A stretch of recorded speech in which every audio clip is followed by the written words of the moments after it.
not going to be a violent military takeover in the streets. That's not the kind of coup we're talking about. We're talking about a tactic we use overseas. We, the United States, against foreign governments, yes, that they're going to use here to foment confusion about who won the election through disinformation campaigns, number one. And number two, have your organizers hit the streets and intimidate the hell out of people and scare everyone into accepting a conclusion that's not accurate. And that conclusion will be Trump won. They're not going to accept that.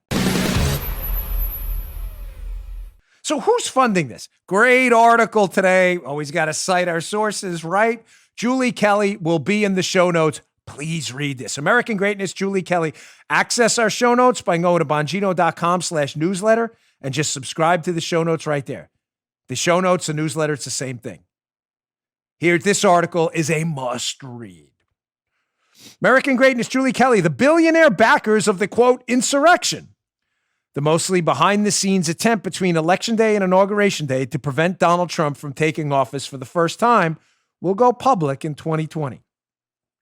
Who's paying for this effort to foment confusion about who won the election, number one, and secondly, for all these organizers to hit the streets and cause violence and chaos to confuse you and scare you? Who's paying for all this? Because it costs money. Well, that's interesting. And in this piece, she has quite a few suspects. Let's go into one of them I've addressed before. Let's go to screenshot number one. In the interest of time, let's hit this one because I've already mentioned this one. A woman named Rosa Brooks is behind the Transition Integrity Project, a project of left-wing lunatics and never-Trumpers committed to causing a street fight after the election if Trump wins.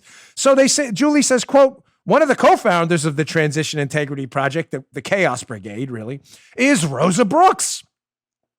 She's a Georgetown law professor and Obama administration alumna. Wow, weird.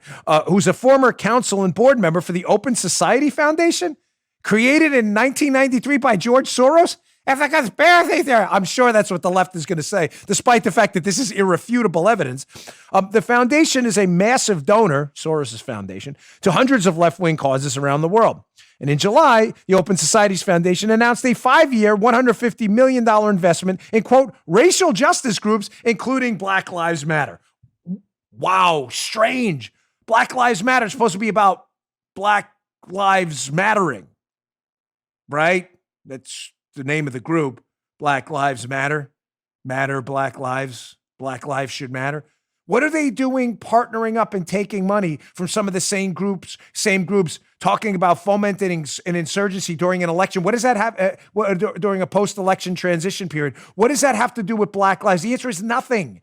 Black Lives Matter has nothing to do with Black lives. It never did. It's a Marxist group. Just listen to the founder's own words. I've only played that cut of Patricia Cullors 20 times on the show. One of the founders of Black Lives Matter saying she's a Marxist organizer. Her words, not mine. And that's why the liberal media is not covering my show and ignoring all this. So George Soros' group is funding a transition project designed to cause chaos in the transition and send people into the streets if Trump wins. Some of the same people funding Black Lives Matter. I thought this had to do with Black lives. What is it?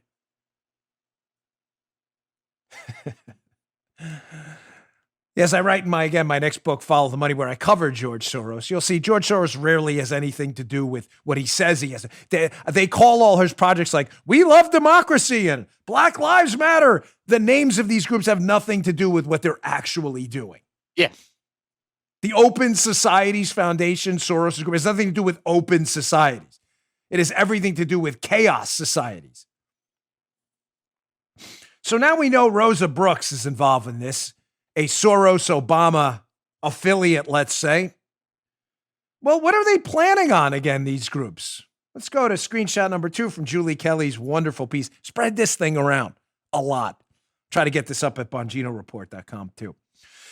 Well, in a recent Washington Post op-ed, Rosa Brooks put the country on notice. Unless Joe Biden wins in a landslide, we will be sorry. She said, quote, with the exception of the big Biden win scenario, each of their exercises reached the brink of catastrophe with massive disinformation campaigns, violence in the streets, her words, not mine, and a constitutional impasse, she warned. She warned, is that a wink and a nod, Joe? Quote, that reaction will occur according to the simulation, even if Trump wins the Electoral College, but loses the popular vote. Do you see where we're going here? Isn't this weird? Yeah. Too weird, dude. Joe, since you and I recorded yesterday's show, just checking, I need you to be a legitimate fact checker on the show. Has there been a constitutional amendment throwing out the Electoral College? Just checking since yesterday. No. Since yesterday, no. Thank you. Not since yesterday, right? We haven't heard yet. There may be some effort behind the scenes yet. We have not heard since yesterday of the Constitution being modified, that this is now the president is elected via popular vote. We haven't heard that. So just to be clear, Rosa Parks' group is warning about, quote, street violence. Their words, not my words. Again, this is why the left won't cover my show, because they don't want you to go look this up. In her own op-ed, they're warning about street violence. And they're indicating even if Trump wins legitimately the Electoral College, that's, Joe, just how I checked, that's how you become president, right? The Electoral College. Again, there hasn't been amendments. You need to go through that stuff. We're good. Okay. Joe, just tell me, we're double checking on that. You got to get a twofer right there. So just checking, they're calling for violence in the streets even if Trump wins legitimately. The group run by the lady who's getting paid by Soros's foundation that's also involved with all kinds of groups like Black Lives Matter and elsewhere. Yeah, tell me again how we shouldn't worry about any of this. They're calling for violence in the streets, and everyone just wants you to whistle past the graveyard. There's the graveyard. I used to walk home from St. Pancras School in Glendale, and Mount Carmel Cemetery used to be on my left. That's why I was never scared of cemeteries. I worked in one. I used to clean mausoleums, but they're whistling past the graveyard right now. I'm a terrible whistler. Joe's fantastic. He can play a harmonica, whistle, whatever you want. Not me. But for the purposes of this segment, that horrible whistling will do. We're all supposed to ignore this? A Soros-funded group, the Transition Integrity Project, is openly talking about violence in the streets even if Trump wins. And we're all supposed to pretend this isn't happening. Thank you, Tucker, for covering this on your show last night with Mr. Darren Beattie, who talks about it's not going to be a military insurgency. There's no way our military would do that. This is going to be a color revolution insurgency. The type we use overseas to cause chaos in foreign countries. We're doing that here? Isn't that weird? Now, again, what are the two rules of the insurgency and the conspiracy? One, don't talk about the conspiracy because you don't want to get busted. And number two, if you are busted, make sure you blame it on your opponent. They're doing it. More of that in a minute here. Let me go to the screenshot number 3 here from this Julie Kelly article. Here is another group you need to keep your eyeballs on, in addition to Transition Integrity Project and Defeat Disinfo. And notice the names, Joe, again.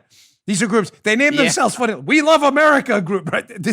Forget the names. They're not talking about the integrity of the transition or defeating disinfo. They're talking about causing disinfo and causing chaos in the transition. Here's another group.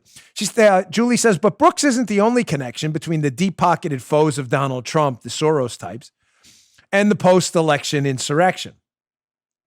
Another new group, Protect the Results show. Here it is. We Love America. But another Protect the Results.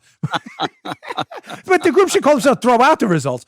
Another new group, Protect the Results, is working hand in hand with Rosa Brooks to, quote, mobilize if Donald Trump refuses to accept the results of the 2020 presidential election and prepare for a potential post-election crisis. This is hilarious. Hilarious. They're talking about Donald Trump not accepting the results of the election when the same woman, Rosa Brooks, working with Protect the Results, this other group, is writing in the Washington Post about even in scenarios where Trump wins the Electoral College, that there still could be street violence.